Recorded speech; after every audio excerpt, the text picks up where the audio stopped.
Alors je suis pas naïf, il y a plein de gens qui guérissent d'un cancer sans se poser une seule question. Sauf qu'on a vu que vous optimisez vos chances de 20% d'être dans cette situation-là, si déjà vous êtes dans l'oncologie intégrative, si déjà vous commencez à aller chercher de l'énergie dans d'autres pratiques, si vous commencez à rencontrer d'autres personnes. Moi ce que je dis, c'est que vous allez encore gagner 5 ou 10% de potentialité de guérison ou de non-récidive en vous posant les bonnes questions et en appliquant la bonne stratégie pour vous. Parce que là aussi, c'est validé par les cancérologues. Dans les années 80, on parlait du cancer. Et puis dans les années 90, ils ont commencé à se rendre compte qu'il y avait plusieurs types de cancers. Et aujourd'hui, ils valident scientifiquement qu'il y a quasiment un cancer par personne. Et que c'est bien une création perso, c'est artistique.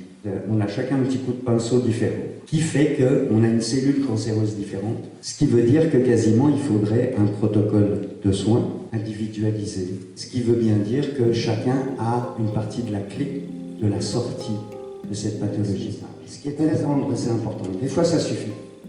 Des fois ça suffit, parce que ça évite de refaire la boulette, parce qu'on n'a pas de chiffres, hein. C'est une catastrophe en France. Il y a quelques années, on était capable de nous donner au quotidien le nombre de décès du Covid. Et dans le cancer, on n'a pas beaucoup de chiffres, et notamment les chiffres de récidive. Ils disent en rémission parce qu'il y a tellement de récidives qu'ils n'osent plus dire que vous êtes guéri. Comprendre. Et là, je vais prendre l'angle du cancer du sein pour l'association Octobre Rose. Comment est-ce qu'on peut comprendre un cancer du sein, sachant que chacune a son propre cancer? Alors déjà, ce qui est troublant, si on prend les chiffres purs, c'est que c'est un cancer qui a doublé en 30 ans. Dans les années 90, il y avait 30 000 cancers du sein diagnostiqués en France. Il y en a 60 000 aujourd'hui. C'est le premier cancer du sein. D'ailleurs, en France, mesdames, félicitations, vous êtes championne du monde.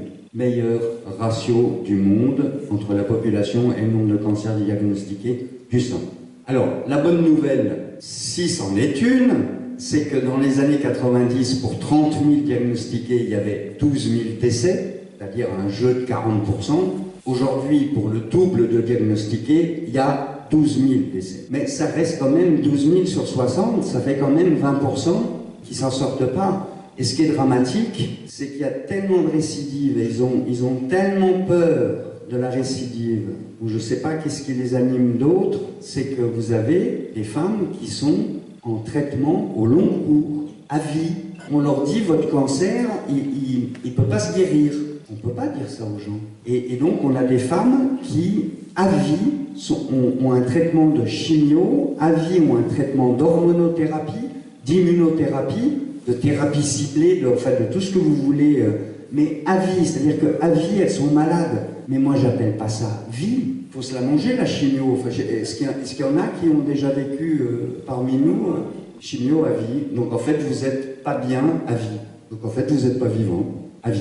Jusqu'à la fin de ma vie, jusqu'au début de ma mort. J'ai, pour ceux qui connaissent ma chaîne YouTube, j'ai le témoignage de Christine, à qui on a diagnostiqué. Alors elle, c'est un gars quand même, et ça va. On va se détendre un peu avec Christine. Donc c'est une patiente que j'ai eue un jour, diagnostiqué un cancer du sein incurable. C'est incurable, madame. Au mieux, 3 ans. Elle dit, bon, je vais me séparer de mon mari. Ça, c'est un premier truc que j'aurais peut-être pas osé faire. Mais comme il me reste plus que 1000 jours, je vais essayer de les vivre à fond. Donc à fond, c'est avec mon amant adultère. Donc lui, je vais me le garder.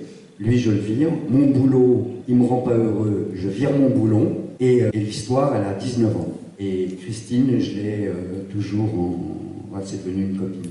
Elle est bien la preuve que le côté incurable, ça n'existe pas. En fait, si le médecin est honnête, s'il est humble, il dit « avec ce que je sais faire, je ne sais pas vous guérir ». Ça, on peut l'entendre. Donc, qu'est-ce qu'il y a de caché derrière ce cancer du sein?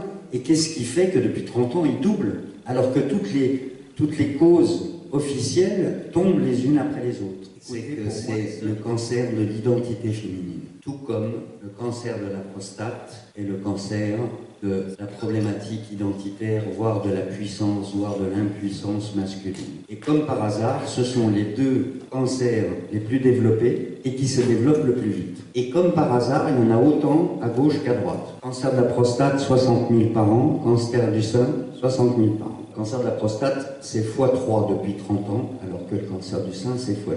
Je vais vous donner des cas concrets, moi, de patientes que j'ai croisées qui ont vécu le cancer du sein et essayer de voir ensemble, de comprendre les schémas, les différents schémas de cette crise identitaire. Quand je dis crise identitaire du féminin, c'est quelle femme, en fait, quelle femme en vous n'est pas heureuse? Est-ce que c'est la fille? Est-ce que c'est l'épouse? Est-ce que c'est la maman? Est-ce que c'est l'amante? Quel angle du féminin est malade?